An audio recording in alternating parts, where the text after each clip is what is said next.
हैं। ये ऐसी विचारधारा है, ऐसी विचारधारा कि जब हमारे देश के माननीय प्रधानमंत्री जब विदेश जाते हैं तो जिस विचारधारा से आते हैं उस विचारधारा का गायन नहीं करते।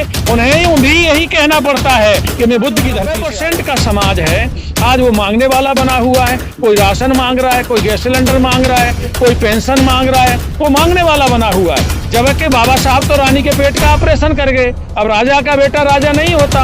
अब राजा कौन होता है? इस देश की 90% आबादी जिसको राजा बनाएगी वो राजा बनेगा। लेकिन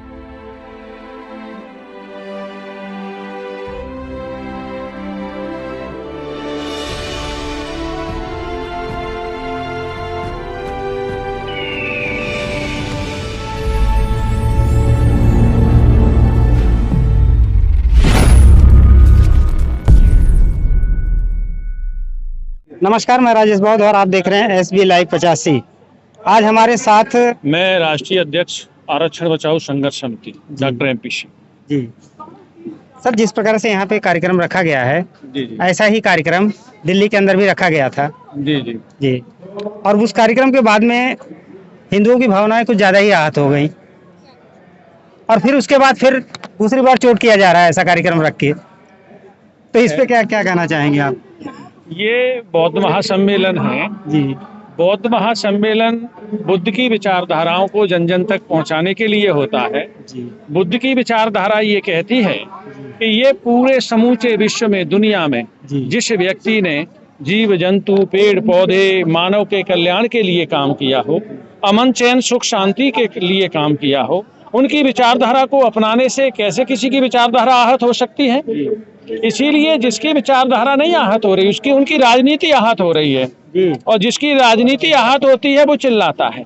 इसीलिए उनकी राजनीति प्रभावित हो रही है। विचारधारा तो इससे उच्च कोटि की विचारधारा पूरी दुनिया में कोई है नहीं, जो इंसान से इंसान को, मानव से मानव को जोड़ करके अमन चैन सुख शांति और समृद्धि और विकास लाने की विचारधारा है। इससे बढ़िया और इससे अच्छी विचारधारा कोई नहीं हो सकती। लेकिन हमारे OBC समाज के लोग जो हैं वो लोग जो है कहीं ना कहीं बौद्ध धर्म से बहुत दूर हैं। हकीकत यह है कि OBC समाज तक अभी इस तरीके का कैडर, इस तरीके की विचारधारा नहीं पहुंची। जैसे आपके सामने जो भोजन पहुंचेगा आप उसे खाएंगे, जो नहीं पहुंचेगा वो आपकी देख बाहर है, सोच से, समझ से। तो उनके पास में जो पहुंचा वो उन्होंने स्वीकार कर लिया, चाहे वो उनके अहित के लिए हो, चाहे उनसे उनके बच्चों के भविष्य रुक रहे हो, चाहे उनका विकास रुक रहा हो, चाहे शिक्षा प्रभावित हो रही हो, चाहे रोजगार प्रभावित हो रहा हो, चाहे उनका मानसिक डेवलपमेंट प्रभावित हो रहा हो, लेकिन उन्होंने उसको अपना लिया जो उनके कल्याण में था ही नहीं। आज यदि ये सम्मेलन जो हो रहा है इसमें 85 के समाज के सारे लोग हैं, इसमें OBC के भी भारी संख्या में लोग हैं। उनको यहाँ ये समझाने का काम किया जाएगा कि बुद्ध की विचारधारा है क्या। ये जो सम्मेलन का ही मतलब ये होता है कि जब व्यक्ति ये जानेगा कि बुद्ध की विचारधारा पंचशील पर मानव कल्याण के लिए, इस दुनिया के जितने भी जीव जंतु और मानव हैं उन सभी के कल्याण के लिए है। इसीलिए एक समय ऐसा था सम्राट अशोक का कि पूरी दुनिया बौद्धमय हो गई थी। इससे बढ़िया विचारधारा कोई है नहीं जिसमें सामने वाले के भी कल्याण के लिए हम लोग वो करते हैं, प्रार्थना करते हैं और समूचे जीव के लिए और उनके कल्याण के लिए हम लोग जो है उनकी याचना करते हैं। ये ऐसी विचारधारा है, जैसी विचारधारा कि जब हमारे देश के माननीय प्रधानमंत्री जब विदेश जाते हैं तो जिस विचारधारा से आते हैं उस विचारधारा का गायन नहीं करते। उन्हें भी यही कहना पड़ता है कि मैं बुद्ध की धरती से आया हूँ। इसका मतलब है कि बुद्ध की विचारधारा में कुछ न कुछ उच्च कोटि का है। जैसे विदेश में जाने पर भी एक विपरीत विचारधारा के व्यक्ति को बुद्ध की बात कहनी पड़ती है। जी, जैसे कि योगी जी बाहर जाते हैं, बुद्ध की बात करते हैं और यहाँ पर जो है कुछ लोग हैं कि योगी जी को ही भगवान बनाकर उनकी मूर्ति लगाकर मंदिर बनवाया जा रहा है। ये क्या है, अंधभक्ति ही है या क्या है? देखिए, इस देश में अनादिकाल से, जब से 1400 ईसा पूर्व से लेकर के जब चंद लोग विदेश से आए उस समय से लेकर के आज तक उनका प्रयास हमेशा यही रहा कि देश में ढोंग, आडंबर, पाखंड, अंधविश्वास, सामाजिक कुरीतियां व्याप्त की जाएं, लागू की जाएं और उसका उन्होंने फायदा उठाया। इसीलिए इस देश में जो 90% आबादी है बहुजन समाज की, उसके ऊपर 10% के लोग शासन कर रहे हैं, क्योंकि उन्होंने 90% वाले समाज को 6743 जाति में बांटा और बांट करके किसी को छोटा, किसी को बड़ा, किसी को नीच, किसी को ऊंच बना दिया। और उसी नीच ऊंच और छोटे छोटे बड़े का फायदा लेकर के वो अपने आप को सर्वोच्च बना करके देश का शासक बन के बैठा है। और जो 90% का समाज है आज वो मांगने वाला बना हुआ है। कोई राशन मांग रहा है, कोई गैस सिलेंडर मांग रहा है, कोई पेंशन मांग रहा है, वो मांगने वाला बना हुआ है। जबकि बाबा साहब तो रानी के पेट का ऑपरेशन कर गए। अब राजा का बेटा राजा नहीं होता। अब राजा कौन होता है? इस देश की 90% आबादी जिसको राजा बनाएगी वो राजा बनेगा, लेकिन बनाएगी तो तब जब इनमें एकजुटता होगी। और उनकी एकजुटता खत्म कर दिया, उनकी सामाजिक एकता खत्म कर दी, उनका भाईचारा खत्म कर दिया, भाई से भाई को बांट दिया और बाहर से आया हुआ व्यक्ति शासक बन गया। तो ये सब क्या है? ये उनकी नागपुर की एक खतरनाक रणनीति का हिस्सा है। जी, जैसा कि बहुत से लोग ऐसे भी हैं आज के समय में जो डॉक्टर अंबेडकर, गौतम बुद्ध और ऐसे हमारे महापुरुष लोग हैं, उनकी लोग पूजा करना शुरू कर दिए हैं, जो कि वो पूजने की चीज नहीं है। जी जी, देखिए जितने भी महापुरुष हुए, कोई संत हुए, उनकी पूजा नहीं, उनके विचारों को मानने की आवश्यकता होती है।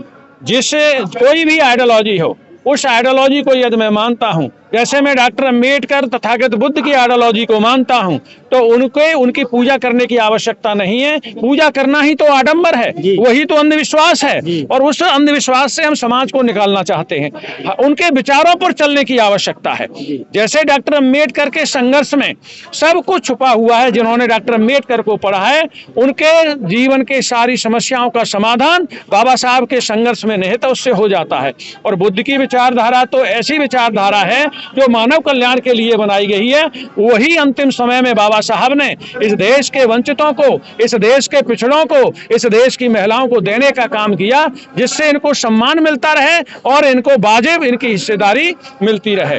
इसीलिए बाबा साहब से बड़ा विद्वान इस दुनिया में नहीं हुआ। और बाबा साहब ने बड़ा सोच समझ के सारे धर्म मिशन संप्रदायों का अध्ययन करने के बाद, भारतीय नहीं पूरी दुनिया के संविधानों को पढ़ने के बाद, बाबा साहब ने इस देश के वंचितों के लिए, उनके कल्याण के लिए, उनके विकास के लिए एक ऐसा कार्यशैली दी, तथागत बुद्ध की कार्यशैली। और जो विचारधारा मानव कल्याण के लिए सर्वोच्च विचारधारा है, उसे हमारे भारतीय समाज के लोगों पर को विचार करके सुख शांति अमन चैन के लिए उसे स्वीकार करने की आवश्यकता है।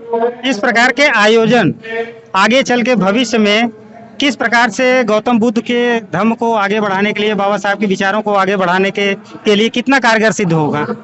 इस तरीके के कार्यक्रम मैं समझता हूं कि जिले जिले में हो रहे हैं और ये इस प्रदेश की राजधानी में हो रहे हैं। ये जो कार्यक्रम हो रहे हैं इस समय, जिस समय समाज में नफरत फैलाई जा रही हो, सांप्रदायिकता फैलाई जा रही हो, जाति भावना फैलाई जा रही हो, जाति के आधार पर बच्चों को स्कूलों में पीटा जा रहा हो, उनकी जान ली जा रही हो, उस समय इस बुद्ध की विचारधारा दुनिया में बहुत ही सार्थक है। क्योंकि बुद्ध की विचारधारा हिंसा नहीं सिखाती, बुद्ध की विचारधारा नफरत नहीं सिखाती, बुद्ध की विचारधारा आपस में कटुता नहीं सिखाती, बुद्ध की विचारधारा तो बंधुत्व, करुणा, मैत्री, भाईचारा सिखाती है, इंसान से इंसान को जोड़ती है, जिससे जो नफरत के खिलाफ भाईचारा पैदा किया जा सके।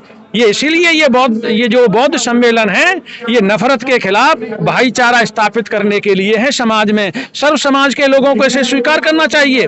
तथागत बुद्ध ने तो जैसे उनको बुद्धत्व प्राप्त हुआ तो सबसे पहले अपने 5 विरोधी ब्राह्मणों को ही दीक्षा दी थी।